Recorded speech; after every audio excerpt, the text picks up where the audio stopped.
Page 213. Paul, I never thought it was a good idea to date the boss's brother. You're finishing here on Friday. You're not working tomorrow. And I'll be in Seattle as of Saturday, and you'll be in New York soon. We couldn't get any much farther apart if we tried. Besides, I do have a date this evening. With Josie? No. Who then? Paul. Oh, my sign is exasperated. He's not going to let this go. Christian Grey. I cannot help the annoyance in my voice, but it does the trick. Paul's mouth falls open, and he gapes at me, stuck dumb. Even his name renders people speechless.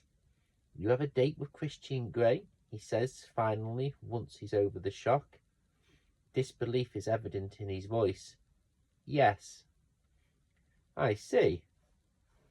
Paul looks positively crestfallen, stunned even, and a very small part of me resists that he should find this as a surprise. My inner goddess does too. She makes a very vulgar and unnatural gesture at him with her fingers. After that, he ignores me, and at 5, I'm open the door pronto. Kate has lent me 2 dresses and 2 pairs of shoes for tonight and for the graduation tomorrow. I wish I could feel more exhausted about the clothes and make an extra effort, but the clothes are just not my thing. What is your thing, Anastasia? Christian softly, spontaneous questions haunts me, shaking my head and endeavouring to quell my nerves. I decide on the plum-coloured sheath dress for this evening. It's a demure and vulgarly businesslike. After all, I am negotiating a contract. I shower, shave my legs and underarms, wash my hair, and then spend a good half an hour drying it so it falls in soft waves to my breasts and down my back. I slip a comb in it to keep one side of my face and apply mascara and some lip gloss. I rarely wear makeup. It intimidates me. None of my literally heroines had to deal with makeup. Maybe I'd know more about it if they had. I slip on the plum-coloured slitters that match the dress, and I read ready by 6:30. Well, I ask Kate. She grins. Boy, you scrub up well, Anna. She nods with approval. You look hot. Hot? I'm aiming for a demure and businesslike. That's too. Most of all hot. The dress really suits you, and your colouring. The way it clings, she smirks. Kate, I scold. Just keeping it real, Anna. The whole package looks good. Keep the dress. You have him eating out of your hand. My mouth presses in a hard line. Oh, so you have that the wrong way round. Wish me luck. You need luck for a date? Her brow frows, puzzled. Yes, Kate. Well, then, good luck. She hugs me, and I'm off out the front door. I have to drive in my bare feet, wander my sea blue Beetle. Wasn't built to be driven by Seattle wearers. I pull up outside the Heathman at 58 precisely and hand my keys to the valet for parking. He looks asking at my Beetle, but I ignore him. Taking a deep breath and mentally grinding my lions, I head into the hotel. Christian is leaning casually against the bar, drinking a glass of white wine. He's dressed in his customary white linen shirt, black jeans, black tie, and black jacket. His hair is tousled as ever. I sigh.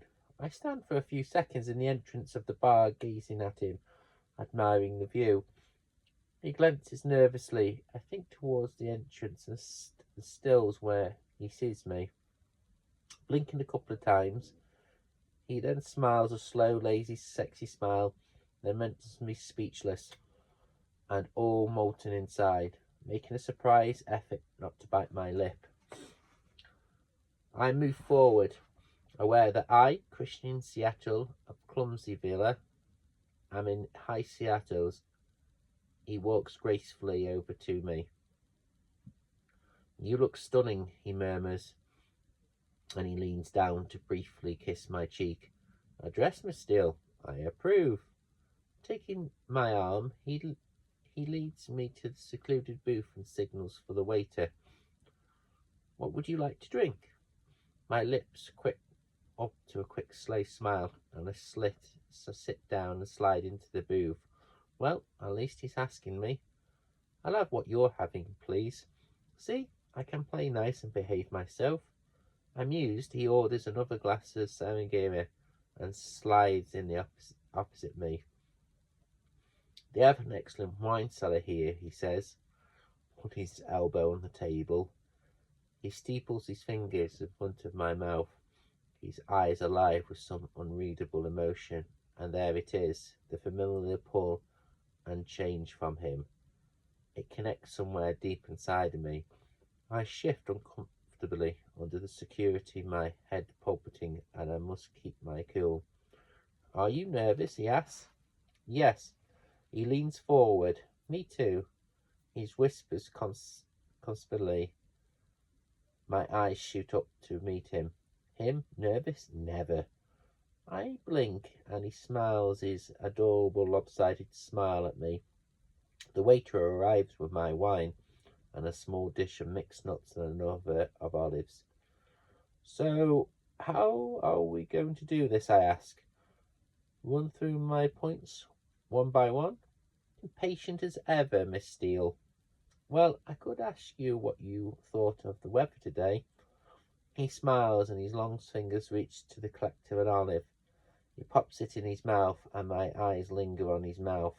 That mouth that has been on me, all parts of me. I flush. I thought the weather was particularly unexceptional today, he smirks.